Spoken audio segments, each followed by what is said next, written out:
Aloha, it's Kiana, and here are today's top Hawaii headlines from the editors at the Honolulu Star-Advertiser.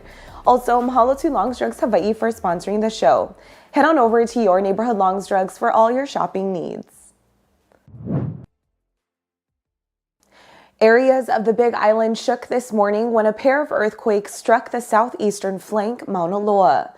The U.S. Geological Survey recorded a magnitude 4.6 quake at 9:07, centered 4.9 miles south of Pahala at a depth of 5 miles. Less than 30 seconds later, a magnitude 5.0 quake struck 4 miles southwest of Pahala at a depth of 8 miles. A series of aftershocks followed the larger quakes. No serious injuries were reported, but the Hawaii Emergency Management Agency noted minor property damage in the Pahala area. Hawaiian Electric said about 534 customers were without power following the quakes. USGS says Mauna Loa has seen a recent increase in earthquake activity, but there are no signs that the volcano is about to erupt. Details are coming to light in a shooting that left 5 people dead and 2 injured in North Carolina Thursday. Police say a 15-year-old boy began shooting in the streets of a middle-class neighborhood in Raleigh before opening fire on a popular walking trail yesterday evening. The victims, which included an off-duty police officer, were different races and ranged in age from 16 to their late 50s. The teen shooter managed to evade officers for hours before being cornered in a home and arrested. He was hospitalized and in critical condition following the arrest. Authorities did not identify the teen or specify how he was injured. Thursday's attack was a 25th mass killing in 2022, in which the victims were fatally shot. New COVID-19 subvariants have taken a foothold in Hawaii. That's according to the State Department of Health's latest variant report. Omicron subvariant BA.5 remains dominant, but newer strains like BA.4.6 and BF.7 are gaining ground. BA.5 accounted for 88% of new COVID cases in Hawaii for the 2-week period ending September 24th. That number is down from 91% in the previous reporting period.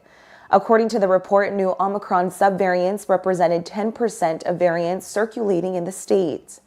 These include strains that can evade prior protections of immunity and are resistant to treatments like monoclonal antibody therapy. The DOH report confirmed the presence of subvariant BA.2.75.2. Epidemiologists across the country are watching the strain closely because it could evolve into a problematic variant. A 71-year-old man is in serious condition after he was involved in a head-on collision Thursday.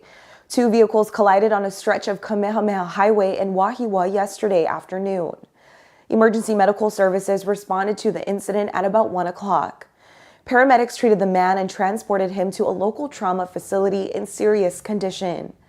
EMS said a 17-year-old girl and 46-year-old woman who were also at the scene were in stable condition. They declined treatment or transport to the hospital. It was not immediately clear how the 2 were involved in the crash.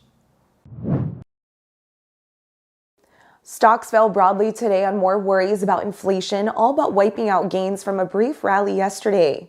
The S&P 500 slid 2.4% on a report that showed consumers are raising their expectations for future inflation. It is another signal that the Federal Reserve will decide to continue to aggressively hike interest rates at the risk of a recession. The Dow Jones Industrial Average fell 1.3%, and the Nasdaq Composite ended 3.1% lower. Investors have been looking for signs that the Fed might ease up on its interest rate increases. The central bank raised its benchmark interest rate 5 times this year. The last 3 increases were large at 0.75 of a percentage point. A similar hike is expected at the Fed's next meeting in November. For more on these stories and all the latest headlines, subscribe to the Honolulu Star-Advertiser. Visit Hawaii's top source for breaking news online at staradvertiser.com and download the Star-Advertiser mobile app. Mahalo, have a great weekend, and we'll see you back here on Monday.